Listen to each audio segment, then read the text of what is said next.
Shalom Bapak Ibu dan Saudara yang dikasihi Tuhan. Senang sekali kita dapat berjumpa kembali di dalam ibadah online hari ini.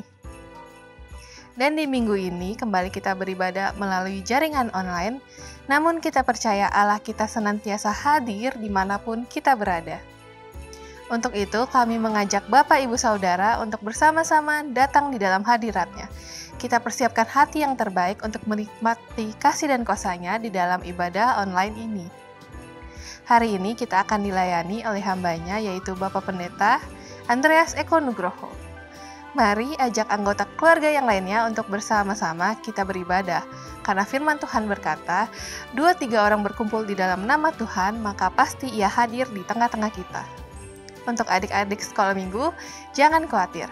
Papi dan Mami dapat mengakses ibadah online sekolah minggu di channel YouTube ini atau melalui scan QR Code di depan saudara. Bapak Ibu Saudara yang rindu untuk bergabung di dalam komunitas, yaitu pool antara lain untuk komunitas umum, komunitas dewasa muda, komunitas remaja, dan komunitas anak, saudara dapat menghubungi melalui nomor berikut ini.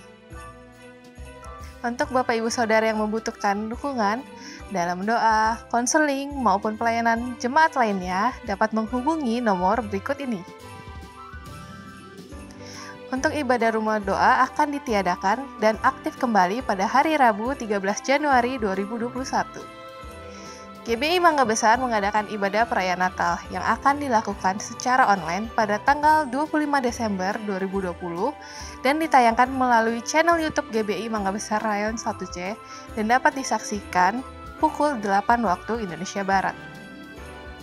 Untuk persembahan, maka saudara dapat memberikan melalui transfer pada nomor rekening berikut ini. Demikian informasi yang dapat kami sampaikan. Selamat beribadah dan Tuhan Yesus memberkati. Mari kita membaca Mazmur 91 bersama-sama. Dalam lindungan Allah, orang yang duduk dalam lindungan yang maha tinggi dan bermalam dalam naungan yang maha kuasa, akan berkata kepada Tuhan, tempat perlindunganku dan kubu pertahananku, Allahku yang kupercayai. Sungguh, Dialah yang akan melepaskan engkau dari jerat penangkap burung, dari penyakit sampar yang busuk. Dengan kepaknya Ia akan menudungi engkau, di bawah sayapnya engkau akan berlindung. Kesetiaannya ialah perisai dan pagar tembok. Engkau tak usah takut terhadap kedahsyatan malam, terhadap panah yang terbang di waktu siang, terhadap penyakit sampar yang berjalan di dalam gelap, terhadap penyakit menular yang mengamuk di waktu petang. Walau 1.000 orang rebah di sisimu dan 10.000 di sebelah kananmu, tetapi itu tidak akan menimpamu. Engkau hanya menontonnya dengan matamu sendiri dan melihat pembalasan terhadap orang-orang fasik. Sebab Tuhan, Ialah tempat perlindunganmu. Yang maha tinggi telah kau buat tempat perteduhanmu. Malapetaka tidak akan menimpa kamu, dan tulah tidak akan mendekat kepada kemahmu. Sebab malaikat-malaikatnya akan diperintahkannya kepadamu untuk menjaga engkau di segala jalanmu. Mereka akan menatang engkau di atas tangannya, supaya kakimu jangan terantuk kepada batu. Singa dan ular tedung akan kau langkahi. Engkau akan menginjak anak singa dan ular naga. Sungguh, hatinya melekat kepadaku, maka aku akan meluputkannya. Aku akan membentenginya, sebab ia mengenal namaku. Bila ia berseru kepadaku, aku akan menjawab. Aku akan menyertai dia dalam kesesakan. Aku akan meluputkannya dan memuliakannya. Dengan panjang umur akan kukenyangkan dia, dan akan kuperlihatkan kepadanya keselamatan daripadaku.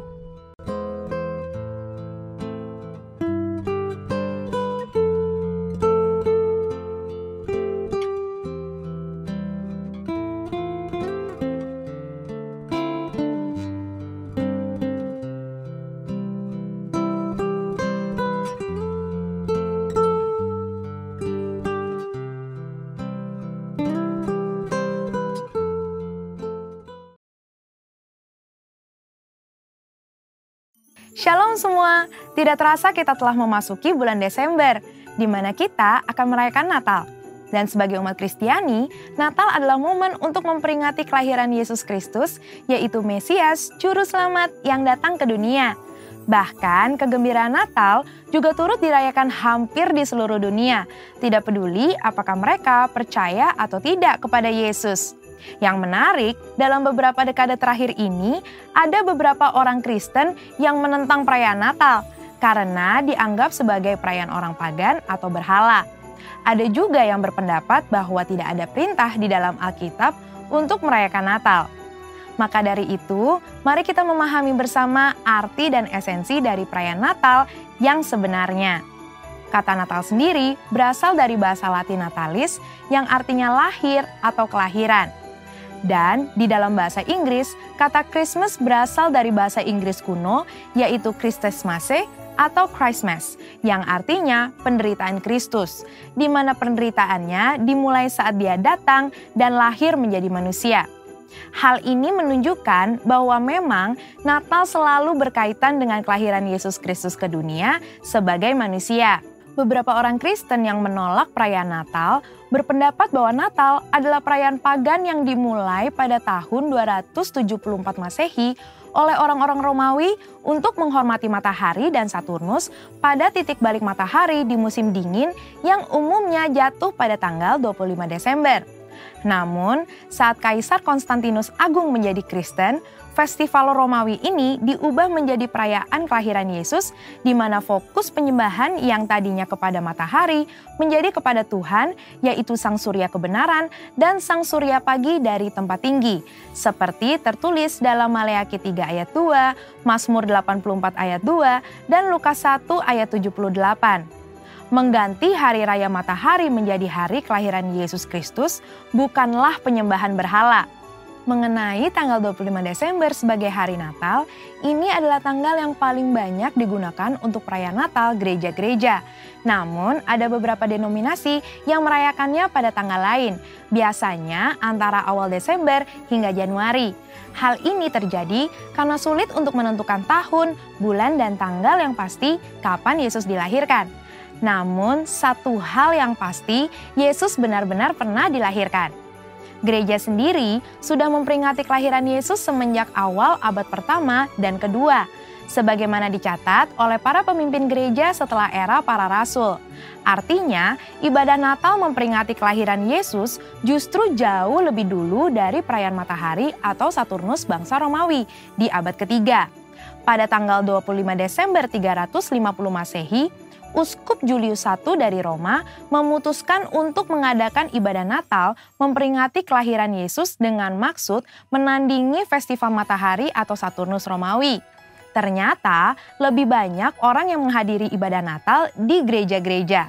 Semenjak itu, secara tradisi, orang Kristiani merayakan Natal pada tanggal 25 Desember. Melihat catatan-catatan para petinggi gereja tentang perayaan kelahiran Yesus, maka perayaan Natal pada 25 Desember bukanlah upaya kristenisasi dari festival matahari orang-orang non-Kristen. Malah mungkin sebaliknya, festival matahari adalah upaya romanisasi hari Natal. Selain itu, pendapat bahwa tidak ada perintah di dalam Alkitab untuk merayakan Natal adalah pendapat yang tidak tepat. Karena secara esensial, justru merayakan Natal adalah hal yang alkitabiah. Merayakan dan menceritakan kelahiran Yesus hingga kenaikannya harus dilakukan gereja untuk memuridkan jemaat dan memberitakan Injil Kristus, yang artinya kita sedang memberitakan firman Allah, memuliakan dan melaksanakan misi Allah. Menurut Lukas pasal 1 dan 2, ada 7 fokus Natal yang harus kita pahami. Yang pertama adalah pada kekudusan dan ketaatan, bahwa Tuhan memberikan perkenanan kepada mereka yang hidupnya benar dan tak bercacat di hadapannya. Fokus kedua adalah pada Roh Kudus, di mana urapan dan pencurahan Roh Kuduslah yang memungkinkan umat Tuhan menerima dan melakukan perbuatan baik, besar, dan ajaib. Fokus yang ketiga adalah pada mujizat dan tanda-tanda ajaib, di mana Tuhan membuktikan bahwa Ia sanggup melakukan hal-hal ajaib melampaui akal manusia. Fokus keempat kepada pujian dan penyembahan, bahwa kehadiran Allah di dalam hidup kita harus diresponi dengan penyembahan dan penyerahan diri. Fokus yang kelima adalah pada keselamatan bagi semua bangsa, di mana kedatangan Yesus Kristus adalah bagian dari rencana keselamatan Allah bagi dunia. Fokus yang keenam yaitu pada Bapa di surga yang setia pada setiap janji yang Ia buat dengan manusia. Dan yang ketujuh, fokus kepada Kristus, bahwa fakta Tuhan hadir dalam hidup kita adalah hal yang terindah karena Tuhan tidak meninggalkan kita, ada di antara kita, dan senantiasa hadir di dalam hidup kita. Merayakan Natal di tengah pandemi COVID-19 juga pastinya akan terasa sangat berbeda. Namun ketika kita betul-betul memahami 7 fokus yang terdapat di dalam Lukas 1 dan 2, kita akan mengerti esensi Natal yang sebenarnya, yaitu merayakan Natal dengan kesederhanaan seperti yang dicontohkan Yesus pada saat Ia lahir. Bahkan Alkitab menentang perayaan Natal yang berlebihan dan mengingatkan kita untuk terus berbagi seperti Kristus yang telah membagi hidupnya dengan kita. Percayalah bahwa terang Kristus tetap ada di dalam hidup kita, sehingga kita dapat menjalani kehidupan bersamanya. Biarlah sukacita Natal dapat kita peroleh saat kita merayakan Kristus dan kehadirannya, bahkan di tengah pandemi ini. Mari kita tetap merayakan lahirnya Yesus, Sang Mesias.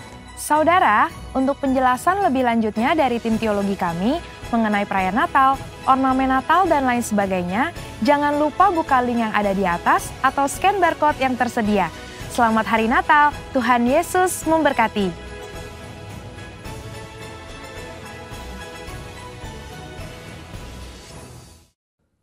Shalom, Bapak dikasih Tuhan. Shalom.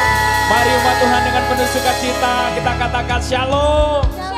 Haleluya, haleluya. Saat ini kita kembali memasuki bulan yang penuh sukacita. Sebab kembali kita rayakan kelahiran Allah kita, Sang Raja Damai. Siapa namanya Bapak Saudara? Yesus.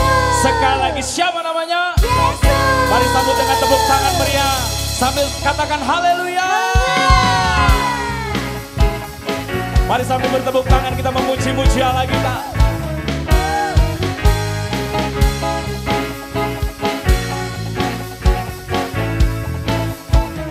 Mari bersama nyatakan, mari sambut Sang Raja, Yesus Tuhan Juru Selamat dunia yang datang dalam kemuliaan. Kepadanya diberikan nama di atas segala nama, nama yang berkuasa selamanya. Yesus, namanya disebutkan aja, penasehat kita. Yesus, Allah yang berkuasa, Bapa yang kekal, Raja damai. Yesus, namanya disebutkan aja, penasehat kita. Yesus, Allah yang berkuasa, Bapa yang kekal, Raja damai, Bapa yang kekal, Raja damai. Pemenang. Mari sambil bertepuk tangan lebih lagi. Umat Tuhan yang bersuka cita sorakan.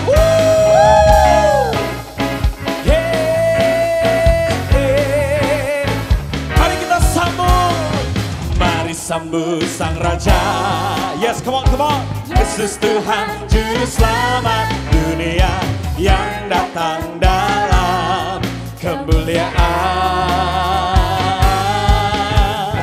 Kepadanya diberikan nama di atas segala nama, nama yang berkuasa selamanya. Katakan siapa namanya? Yesus, namanya disebutkan aja, penasehat kita. Yesus, Allah yang berkuasa, Bapa yang kekal, Raja damai. Yesus, namanya disebutkan aja, penasehat kita. Yesus, Allah yang berkuasa, Bapa yang kekal, Raja damai, Bapa yang kekal, Raja damai. Oh, Yesus, yes, yes, namanya disebutkan aja, penasehat kita. Yesus, Allah yang berkata.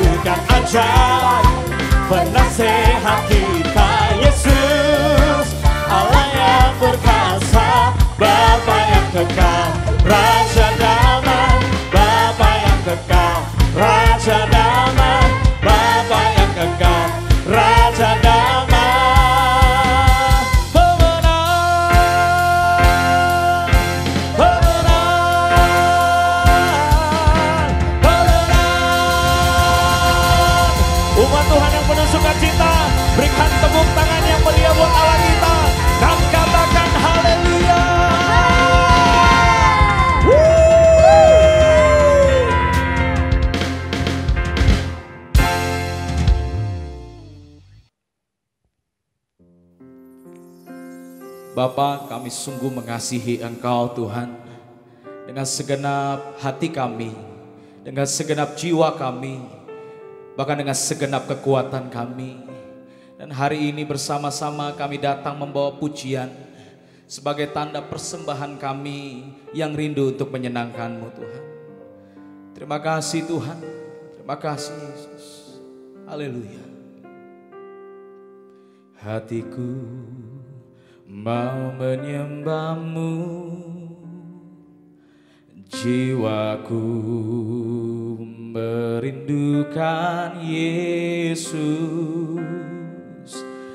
Hanya Kau Tuhan dan Rajaku, ku sembah Kau Allahku. Ku rindu melayani-Mu, ku suka senangkan-Mu Yesus. Hanya Kau kuat dan harapku, ku sembah Kau selamanya. Ku sembah Kau Yesus, ku sembah Kau. Segenap hatiku dan kekuatanku, ku rindu menyembah-Mu Yesus. Mari bersama kita nyatakan pujian ini dari awal. Hatiku mau menyembah-Mu, jiwaku merindukan Yesus. Hanya Kau Tuhan dan Rajaku, ku sembah Kau Allahku. Ku rindu melayani-Mu, ku suka senangkan-Mu Yesus. Hanya Kau kuat dan harapku, ku sembah Kau selamanya. Ku sembah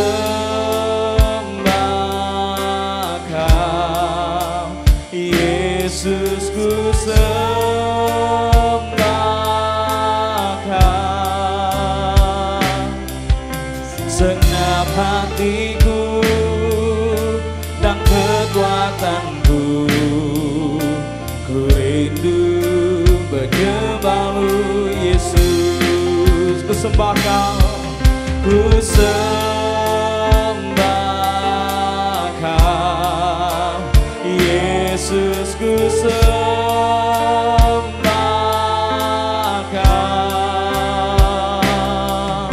Segenap hatiku dan kekuatanku, ku rindu menyembah-Mu Yesus. Katakan ku sembah Kau Yesus, ku sembah Kau. Segenap hatiku dan kekuatanku, ku rindu menyembah-Mu. Sementara musik mainkan lagu ini, mari sama-sama kita angkat penyembahan kita. Haleluya. Sungguh ku rindu menyenangkan-Mu Tuhan.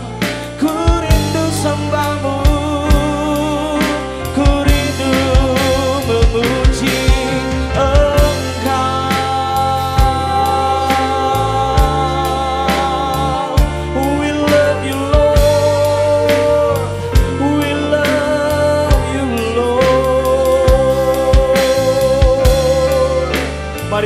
bersama-sama lebih lagi kita angkat penyembahan kita. Haleluya. Oh, Jesus.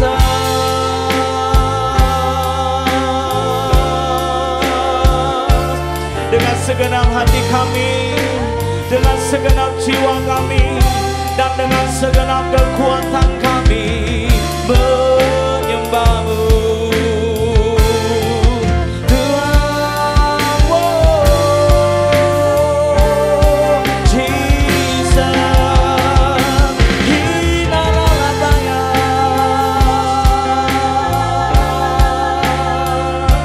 Kami begitu mengasihi Engkau ya Tuhan.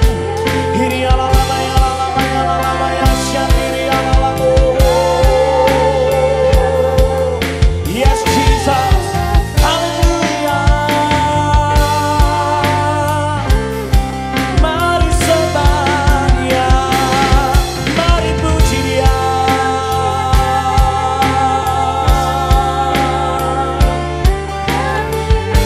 Inilah tanda sebagai ucapan syukur kami, sebagai cinta kami kepadamu ya Tuhan. Haleluya. Mari bersama-sama sekali katakan ku sembah, ku sembah Kau Yesus, ku sembah Kau segenap hatiku dan kekuatanku, ku rindu menyembah-Mu Yesus. Dengan mengangkat kedua tangan kita sama-sama katakan ku sembah, ku sembah Kau Yesus, ku sembah Kau segenap hatiku dan kekuatanku, ku rindu menyembah-Mu Yesus. Ku sembah Kau,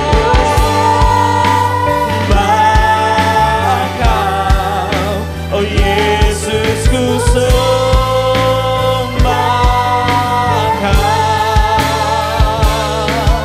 segenap hatiku dan kekuatanku, ku rindu menyembah-Mu Yesus. Segenap hatiku, segenap hatiku dan kekuatanku, ku rindu menyembah-Mu Yesus. Dengan segenap hati kami Tuhan, segenap hatiku dan kekuatanku, ku rindu menyembah-Mu Yesus. Haleluya. Ku rindu menyembah-Mu Tuhan.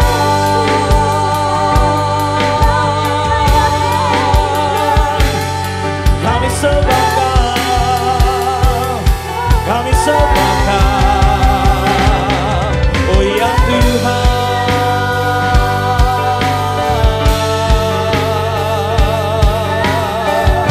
Jesus, Jesus, haleluya.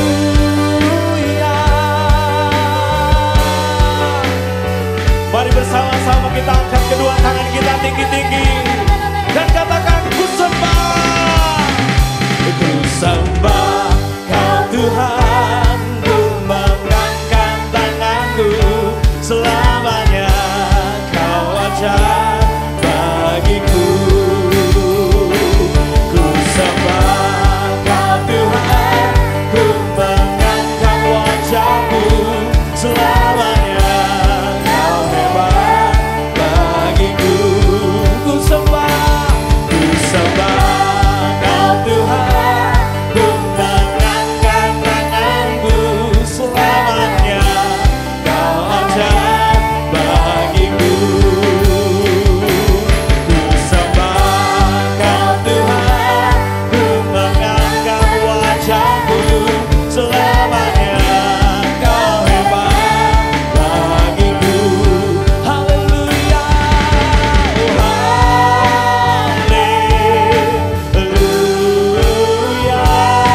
Mari kita berdoa sebelum kita mendengarkan firman Tuhan. Biarlah urapan kuasa Roh Kudus menjamah jemaat-Mu, para pelayan-Mu di GPI Mangga Besar ini Tuhan, oleh kuasa-Mu firman Tuhan meneguhkan, menguatkan, membangkitkan iman percayanya.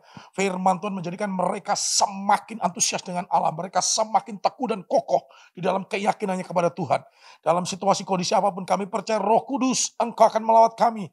Tuhan Yesus Engkau menyertai kami dan biarlah firman-Mu menjadi pelita yang terang benderang dalam perjalanan hidup kami sehingga kami bisa melewati setiap kesulitan yang ada bersama dengan Tuhan Yesus. Berkati setiap kami di dalam nama Yesus, kami siap mendengarkan firman-Mu. Haleluya, amin.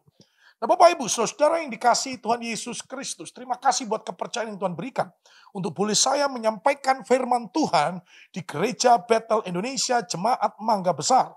Nah, tema yang akan saya sampaikan dari kebenaran firman Tuhan adalah menguatkan kepercayaan kepada Tuhan. Dalam situasi yang seperti ini, Bapak Ibu Saudara, ada banyak kejadian yang terjadi dalam kehidupan kita. Ada banyak peristiwa-peristiwa yang menimpa kehidupan kita secara pribadi, keluarga kita, pekerjaan, usaha, keuangan, kesehatan kita, Bapak Ibu Saudara. Maka penting bagi kita untuk menguatkan keyakinan kita kepada Tuhan. Menguatkan kepercayaan kita kepada Yesus Kristus Allah kita. Di tengah-tengah krisis yang terus berjalan Bapak Ibu Saudara. Sejak tanggal 15 Maret kemarin Bapak Ibu Saudara merupakan minggu terakhir kita beribadah bersama di dalam gereja Bapak Ibu Saudara. Nah oleh sebab itu Bapak Ibu Saudara terjadi krisis yang terus berkepanjangan Bapak Ibu Saudara. PHK terjadi di mana-mana. Ya banyak sekali ya, ada krisis kesehatan Saudara. Kemarin di Ciracas ada satu RT, mereka semuanya dibawa ke Wisma Atlet yang ada di Kemayoran, Bapak Ibu Saudara. Ada krisis keuangan, krisis komunitas, kita nggak bisa berkumpul lagi seperti dahulu lagi, Saudara. Lalu juga ada krisis keluarga, mulai terjadi banyak perselisihan, mulai banyak pertengkaran, mulai banyak KDRT tengah-tengah keluarga. Orang tua dengan anak mulai banyak ketidakcocokan, tetapi juga yang lebih lagi krisis kerohanian, Bapak Ibu Saudara. Peristiwa-peristiwa yang terjadi dalam hidup kita, kalau kita tidak sikapi dengan bijak, kita tidak cermati dengan baik dalam perjalanan kehidupan rohani kita, maka peristiwa-peristiwa yang menimpa hidup kita bisa membuat kita kehilangan semangat dengan Tuhan, kehilangan keyakinan dengan Tuhan, bahkan kehilangan kasih mula-mula kita dengan Tuhan. Nah oleh sebab itu Bapak Ibu Saudara dikasih Tuhan Yesus, dengan krisis ini ada banyak hal, usaha, bisnis, pekerjaan mulai Bapak Ibu Saudara dikatakan menurun trennya Bapak Ibu Saudara. Ya, proyek-proyek juga mulai menurun trennya, pendapatan mulai menurun Bapak Ibu Saudara. Nah dalam segala sektor Bapak Ibu Saudara kita mengalami situasi yang lagi menurun ya. Ini memang kondisi yang susah. Ya, ada banyak orang pusing dengan peristiwa-peristiwa seperti ini. Kepalanya menjadi pening, bahkan migrain Bapak Ibu Saudara ya. Apa-apa menjadi sulit ya. Tidak ada harapan, bahkan sering hancur dan musnah semuanya. Orang seringkali ada di dalam situasi seperti ini. Tetapi Bapak Ibu Saudara, kalau kita biarkan kondisi berlama-lama, kita akan menjadi stres, depresi, susah tidur. Ya, bawaannya emosi Bapak Ibu Saudara dikasih Tuhan Yesus. Ya, semuanya terasa berat Bapak Ibu Saudara dikasih Tuhan Yesus. Terasa gelap Bapak Ibu Saudara.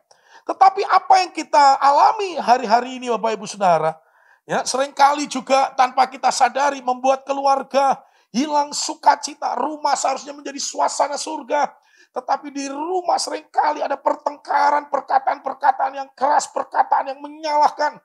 Ya saudara, berantem, ribut satu dengan yang lainnya, hilang kesehatan, hilang keintiman dengan Tuhan, bahkan rumah jadi ajang tempat untuk perselisihan satu dengan yang lainnya. Nah, Bapak Ibu Saudara yang dikasihi Tuhan Yesus, dalam situasi seperti ini, di tengah-tengah kita akan merayakan Natal, Bapak Ibu Saudara, kenyataannya tidak seperti harapan kita. Tetapi Bapak Ibu Saudara yang dikasihi Tuhan Yesus, di dalam 1 Samuel pasal 30 ayat yang keempat, ada satu peristiwa juga yang memilukan yang terjadi atas anak Tuhan yang bernama Daud, Bapak Ibu Saudara. Ingat, Tuhan tak pernah janji Langit selalu biru, jalan selalu rata dalam perjalanan kita mengiring Tuhan. Tetapi percayalah Bapak Ibu Saudara, ada waktunya kita di lembah, ada waktunya kita akan diangkat Tuhan. Ada waktunya kita mengalami keadaan yang sulit dan ada waktunya kita mengalami keadaan yang sukacita. Nah, oleh sebab itu dikatakan dalam 1 Samuel 30 ayat yang keempat, lalu menangislah Daud dan rakyat yang bersama-sama dengan dia itu dengan nyaring sampai mereka tidak kuat lagi menangis. Apa yang terjadi sehingga dikatakan di dalam ayat ini Daud menangis sampai tidak kuat lagi menangis. Keadaan apa yang memilukan, kejadian apa yang membuat dia ada mengalami penderitaan dan kesengsaraan Bapak Ibu Saudara. Jadi suatu saat Daud pergi bersama dengan prajurit-prajuritnya, Daud belum menjadi raja. Tapi ketika Daud pergi, saudara meninggalkan istri, anak-anak dan rumahnya Bapak Ibu Saudara. Tiba-tiba ketika dia pulang, dia mendapati rumahnya sudah rata dengan tanah. Bapak. Tidak ada lagi harta bendanya. Tidak ada lagi istri dan anak-anaknya. Semua rumah yang ada bersama-sama dengan Daud dan para prajurit, semua menjadi rata dengan tanah. Keadaan yang sangat menyedihkan, keadaan yang memilukan bagi Daud. Dan respon Daud, dia menangis sejadi-jadinya. Bapak Ibu Saudara, apakah keadaanmu hari ini lebih parah daripada keadaan Daud? Nggak ada lagi tempat berteduh. Nggak ada lagi Daud bisa bercengkrama dengan istri dan anak-anaknya. Nggak ada lagi, Bapak Ibu Saudara dikasih Tuhan Yesus, harta benda di dalam rumahnya Bapak Ibu Saudara. Ini chaos yang sangat-sangat memilukan Bapak Ibu Saudara dikasih Tuhan Yesus. Nah oleh sebab itu Bapak Ibu Saudara dikasih Tuhan, ini yang membuat Daud menangis sampai tidak kuat lagi menangis. Hari esoknya tidak tahu seperti apa. Dia tidak tahu bagaimana keadaan istri dan anak-anaknya. Dia tidak tahu bagaimana dengan keluarganya di hari esok. Nah Bapak Ibu Saudara, Natal juga peristiwa yang seperti itu. 400 tahun Allah berdiam diri. Bangsa Israel tidak ada lagi dimunculkan nabi setelah Maleaki. Tidak ada lagi firman Tuhan, tidak ada lagi nubuatan, tidak ada lagi. Bapak Ibu Saudara dikasih Tuhan Yesus, apa yang menjadi harapan orang-orang sampai munculnya malaikat Gabriel yang memberitahukan akan lahir bagimu seorang juru selamat. Bapak Ibu Saudara, kalau keadaanmu hari ini belum separah dan semenderita Daud, sesengsara Daud Bapak Ibu Saudara, yes, kita tetap harus bisa bersyukur karena ternyata di dalam Alkitab ada seseorang anak Tuhan yang luar biasa, tapi diizinkan mengalami keadaan yang sangat-sangat sulit dalam hidupnya. Nah, apa yang dilakukan oleh Daud di dalam 1 Samuel 30 ayat yang ke-6? Daud sangat terjepit karena rakyat mengatakan hendak melempari dia dengan batu. Seluruh rakyat itu telah pedih hati masing-masing karena anaknya laki-laki dan perempuan. Tetapi Daud menguatkan kepercayaannya kepada Tuhan Allahnya. Ada kata kunci penting di dalam ayat ini. Ketika Daud ada di lembah yang sangat kelam. Ketika Daud ada mengalami kesengsaraan yang sangat hebat. Penderitaan yang sangat parah Bapak Ibu Saudara. Maka dikatakan Daud tidak tenggelam dalam penderitaannya. Daud menangis, tetapi Daud juga segera mengakhiri tetesan air matanya untuk kembali menguatkan kepercayaannya kepada Tuhan. Sekalipun di sekitarnya, para tentaranya, para prajuritnya, Bapak Ibu Saudara, rakyatnya ingin melempari dia dengan batu karena Daud dipersalahkan atas keadaan yang ada. Karena Daud dianggap bertanggung jawab atas keadaan yang ada. Oleh sebab itu rakyat dengan emosi masing-masing memegang batu, ya, ingin melempari Daud karena sudah pedih hatinya, Bapak Ibu Saudara. Kalau kita bisa membayangkan kita seperti Daud, Bapak Ibu Saudara, tidak mudah. Keluarga hilang, Bapak Ibu Saudara, istri dan anak-anaknya tidak ada. Rumahnya sudah rata dengan tanah, harta bendanya, hewan ternaknya, semua hilang Bapak Ibu Saudara. Daud tidak lagi punya apa-apa Bapak Ibu Saudara. Tetapi juga Daud masih dipersalahkan oleh rakyatnya. Bahkan seluruh rakyatnya yang pedih hati itu, mereka juga akan melempari Daud dengan batu. Bapak Ibu Saudara dikasih Tuhan, apapun keadaanmu hari ini, menjelang Natal di tahun 2020 ini Bapak Ibu Saudara, kuatkan kepercayaanmu kepada Tuhan. Jangan terus tenggelam di dalam kesedihan, jangan terus tenggelam di dalam keadaan-keadaan lembah Bapak Ibu Saudara. Mari bangkit dan kuatkan kepercayaan kita kepada Tuhan Yesus. Bukankah Yesus datang ke dunia ini untuk menolong kita, untuk menyelamatkan kita?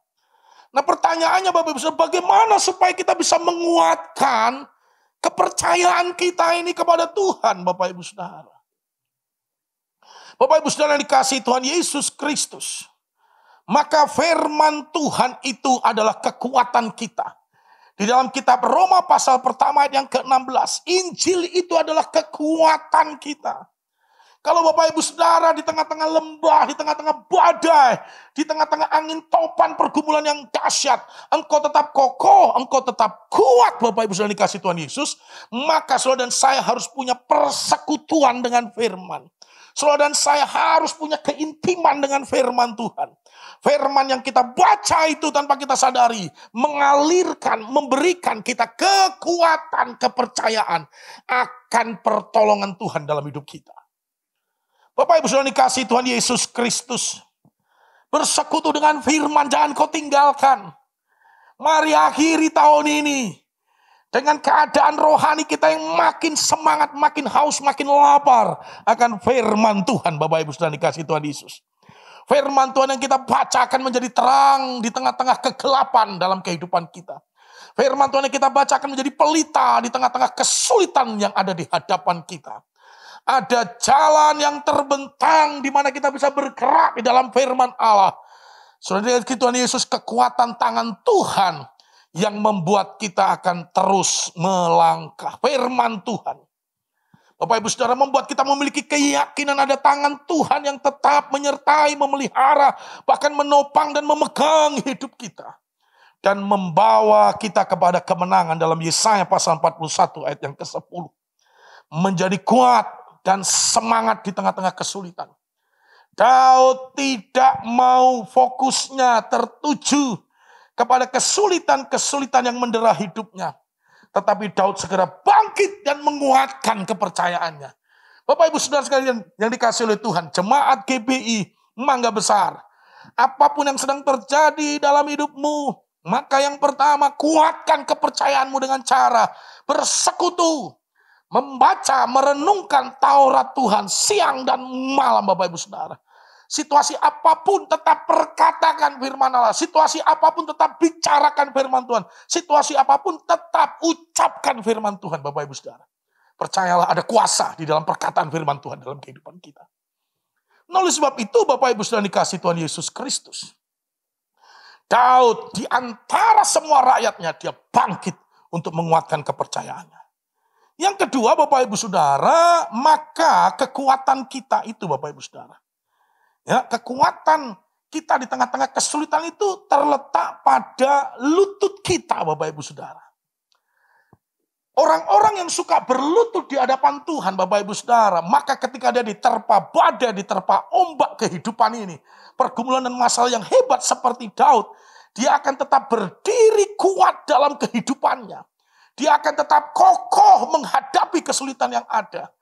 Dia tidak menjadi lelah, dia tidak menjadi letih, dia tidak menjadi lesu, dia tidak menjadi undur dari Tuhan, tapi dia tetap berdiri dengan kokoh di dalam kepercayaannya kepada Tuhan. Apa yang menyebabkan dia memiliki kekuatan? Karena dia memiliki kehidupan yang disertai dengan berlutut di hadapan Tuhan. Dalam Mazmur 5 ayat yang keempat, maka kesukaan Daud itu adalah, Bapak Ibu Saudara, setiap bangun pagi Daud itu mempersembahkan korban bagi Tuhan. Bukan yang mempersembahkan korban, tapi Daud juga memiliki kesukaan untuk menunggu-nunggu Tuhan, Bapak Ibu Saudara. Ya, mempersembahkan pujian dan penyembahan, tetapi juga Daud suka berlutut, menunggu-nunggu Tuhan di hadapan Tuhan.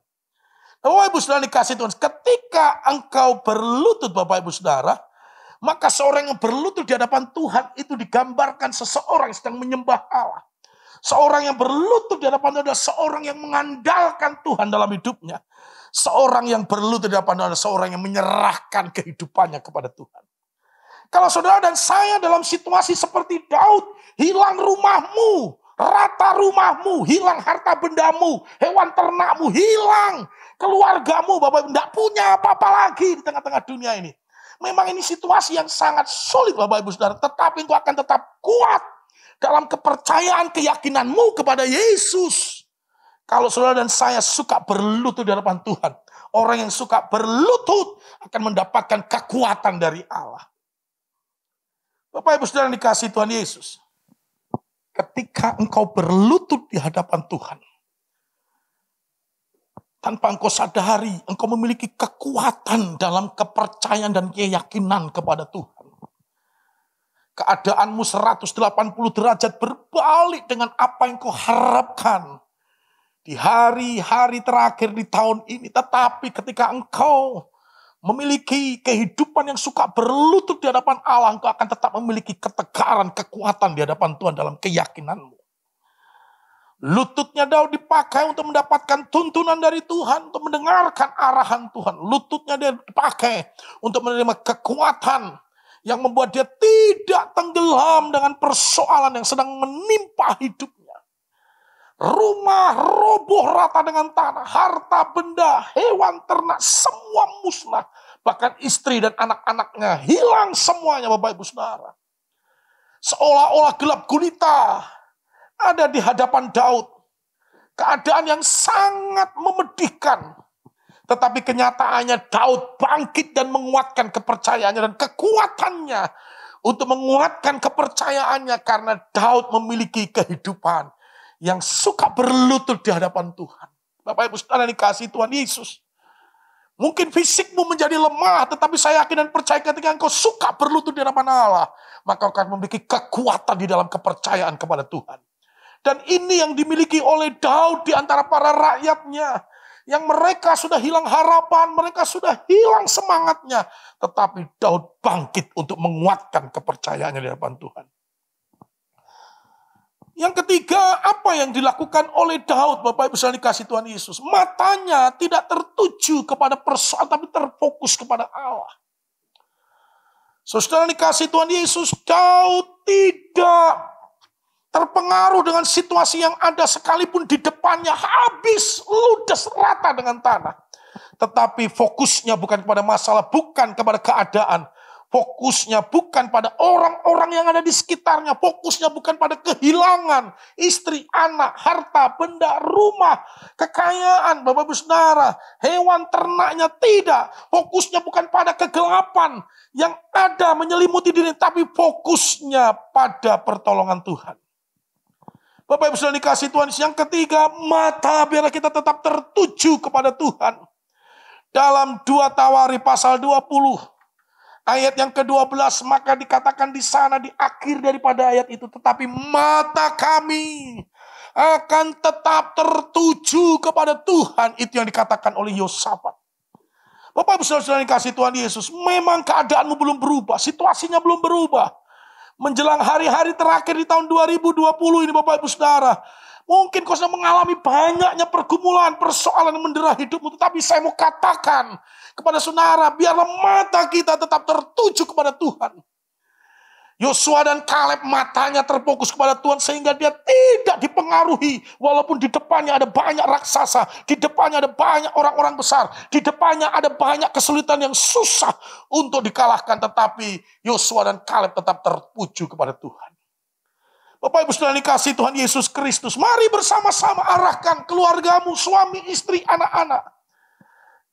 Kita tidak tertuju kepada persoalan yang ada kesulitan, tapi biarlah mata kita tetap tertuju kepada pertolongan Tuhan. Daud akhirnya bangkit, Bapak Ibu Saudara dikasihi Tuhan Yesus. Dan Daud akhirnya mengejar mereka, dan apa yang terjadi di dalam 1 Samuel pasal yang ke-30 ayat 19 sampai 20. Tidak ada yang hilang pada mereka, dari hal yang kecil sampai hal yang besar, sampai anak laki-laki dan anak perempuan, dan dari jarahan sampai segala sesuatu yang telah dirampas mereka, semuanya itu dibawa Daud kembali. Ayat 20, Daud mengambil segala kambing, domba, dan lembu, semuanya itu digiring mereka di hadapannya, serta berkata, inilah cara Daud. Bapak Ibu Saudara dikasih Tuhan Yesus, ternyata kehilangan semuanya itu ternyata tidak permanen di hadapan Tuhan. Saya mau katakan saudara, apapun yang terjadi di dalam tahun 2020, katakan tidak permanen, ada perubahan di hari esok kita. Ada sesuatu yang lebih besar, yang lebih dahsyat, jauh melampaui daripada apa yang kita pikirkan. Jauh melampaui daripada apa yang bisa kita dengarkan, bahkan timbul dalam hati. Tuhan sanggup memberikan kepada anak-anaknya. Dikatakan di dalam ayat ini, akhirnya peristiwa ini Bapak Ibu Saudara, yang tadi dimulai dengan, didahului dengan Daud menangis. Sampai tidak kuat lagi menangis. Karena semuanya sudah musnah di hadapannya. Tetapi Daud bangkit untuk menguatkan kepercayaannya. Dan akhirnya di dalam 1 Samuel 30, 19, 20. Tuhan mengembalikan lagi. Bahkan melipat gandakan Bapak Ibu Saudara yang dikasih Tuhan Yesus. Haleluya. Bapak Ibu Saudara yang dikasih Tuhan. Hari ini saya yakin dan percaya tidak ada yang kebetulan kau mendengarkan kebenaran firman Tuhan ini. Walaupun keadaan di sekelilingmu tidak seperti yang kau inginkan, kau harapkan di hadapan Tuhan. Tetapi bangkitkan, kuatkan kepercayaanmu kepada Tuhan. Apa yang kau percayai kepada Tuhan, Tuhanmu sanggup untuk juga mengabulkannya dalam kehidupan kita. Lihat Daud, endingnya bukan Daud semakin terpuruk. Daud bukan semakin dalam keadaan yang menderita, tetapi Daud diangkat dari keadaan yang sebelumnya. Saya percaya Bapak Ibu Saudara dikasih Tuhan Yesus. New dimension di tahun 2020 itu berlaku bagi saudara dan saya. Masih ada dimensi yang baru yang akan Tuhan kerjakan sebelum kita memasuki tahun 2021. Dan biarlah menjelang Natal tanggal 25 Desember nanti Bapak Ibu Saudara, kita tidak makin terpuruk di hadapan Tuhan, kita tidak makin meninggalkan Tuhan, tapi makin bangkit dalam kehidupan kita, dalam keluarga kita, untuk menguatkan kepercayaan kepada Tuhan. Tahun esok lebih dahsyat, lebih luar biasa daripada tahun ini. Hari esokmu lebih luar biasa daripada hari ini. Seperti Daud. Daud mengalahkan musuhnya dan Daud membawa kembali bahkan harta benda ternak yang lebih daripada yang sebelumnya. Nah oleh sebab itu Bapak Ibu Saudara dikasih Tuhan Yesus, dalam kesempatan yang indah ini, sekali lagi, kuatkan kepercayaan kita di hadapan Tuhan. Jangan menjadi lemah, jangan menjadi tawar, jangan menjadi goyah, tapi makin kuat di hadapan Tuhan dengan cara bersekutu dengan firman Allah. Sebab Injil itu adalah kekuatan Allah. Kesukaan untuk berlutut, memuji, menyembah, mengagungkan Tuhan dalam kehidupan kita. Ketika kita berlutut, walaupun keadaan kita semakin terperosok, tetapi lutut yang kita gunakan di hadapan Tuhan dapat memberikan kekuatan, keyakinan kita bagi Tuhan. Demikian juga Bapak Ibu Saudara, biarlah mata kita tetap terfokus kepada Allah, akan pertolongan Tuhan. Haleluya. Bapak Ibu Saudara dikasih Tuhan Yesus Kristus. Hari ini apa yang sedang terjadi dalam hidupmu? Mungkin keadaanmu, haleluya, separah Daud. Engkau tidak ada apa-apa lagi. Tidak punya apa-apa lagi. 180 derajat berbalik dari yang sebelumnya Bapak Ibu Saudara. Tetapi jangan menyerah, jangan putus asa, jangan tinggalkan Tuhan. Kuatkan keyakinanmu, kuatkan kepercayaanmu. Ada Yesus yang memelihara kita, ada Yesus yang menolong kita, ada Yesus yang sanggup membalikkan keadaan kita. Apa yang kita baca dari firman Allah, ini adalah kisah nyata Bapak Ibu Saudara. Kalau Tuhan sanggup memulihkan keadaan Daud, Tuhan sanggup mengangkat Daud karena menguatkan keyakinannya kepada Tuhan, maka Tuhan yang sama juga sanggup menguatkan saudara dan saya. Bapak Ibu Saudara, mari kita tundukkan kepala di hadapan Tuhan. Hari ini, Tuhanmu bukan Tuhan yang buta. Tuhanmu bukan Tuhan yang tuli. Dia Tuhan yang hidup. Dia Tuhan yang melihat. Dia Tuhan yang mengetahui keadaan kita. Dan dia Bapa yang sangat baik, yang akan memberikan yang terbaik buat setiap anak-anaknya. Sekalipun saat ini keadaanmu tidak seperti yang kau harapkan, tidak seperti yang kau inginkan. Engkau ada di dalam lembah yang kelam. Engkau ada di dalam keadaan yang penuh dengan pergumulan dan persoalan. Tetapi saya mau katakan, kuatkan kepercayaanmu, kuatkan imanmu di dalam Yesus Kristus Tuhan. Maka dia tidak akan tinggal diam. Kalau dia sanggup menolong Daud, dia juga sanggup menolong setiap kita. Mari kita tundukkan kepala di hadapan Tuhan. Bapa di surga, di dalam nama Yesus, bukan kebetulan kami mendengarkan kebenaran firman-Mu, membaca kisah Daud, di mana Daud pernah ada dalam situasi yang sangat-sangat menderita. Bahkan dia menangis sampai tidak kuat lagi menangis karena saking pedih hatinya, karena keadaan yang sangat memilukan. Tetapi Daud tidak tenggelam dalam keadaan yang sulit. Tetapi Daud tidak membiarkan dirinya terus terpuruk. Daud bangkit dalam menguatkan kepercayaannya kepada Tuhan. Oleh sebab itu biarlah umat-Mu, Gereja Bethel Indonesia Jemaat Mangga Besar ini juga Tuhan bangkit untuk menguatkan imannya kepada Kristus. Kembali kuat kepercayaannya kepada Yesus. Tangan Tuhan sanggup mengangkat setiap kami. Tangan Tuhan sanggup menolong kami semua. Oleh sebab itu apa yang Kau lakukan kepada Daud, kami percaya Engkau juga sanggup lakukan kepada kami. Biarlah kami makin lebih lagi intim dengan firman-Mu. Makin intim lagi dengan Engkau. Lutut kami pakai untuk kami selalu menyukai hadirat-Mu dengan berlutut di hadapan-Mu. Sebab itu akan menguatkan kehidupan kepercayaan kami. Demikian juga biarlah mata kami tetap terfokus kepada Engkau. Berkati jemaat-Mu. Tuhan, apa yang menjadi pergumulan mereka, situasi dan keadaan apapun Tuhan, kami tetap percaya ada pertolongan yang daripada Engkau. Ada mukjizat yang daripada-Mu. Ada keadaan yang akan lebih baik lagi di hari esok kami. Di dalam nama Yesus kami berdoa. Yang percaya bersama-sama katakan, amin. Mari Bapak Ibu, saudara kasih Tuhan, saat ini kita angkat kedua tangan kita. Dan saat ini terimalah berkat kasih karunia berlimpah-limpah dari Allah Bapa, di dalam Anaknya yang tunggal Tuhan Yesus Kristus, serta persekutuan yang manis dengan Roh Kudus, menyertai Bapak Ibu Saudara sekalian mulai hari ini, sampai kedatangan Tuhan kedua kali, menjemput kita di awan-awan, bahkan sampai kekal, selama-lamanya. Percaya diberkati Tuhan, sama-sama katakan, amin.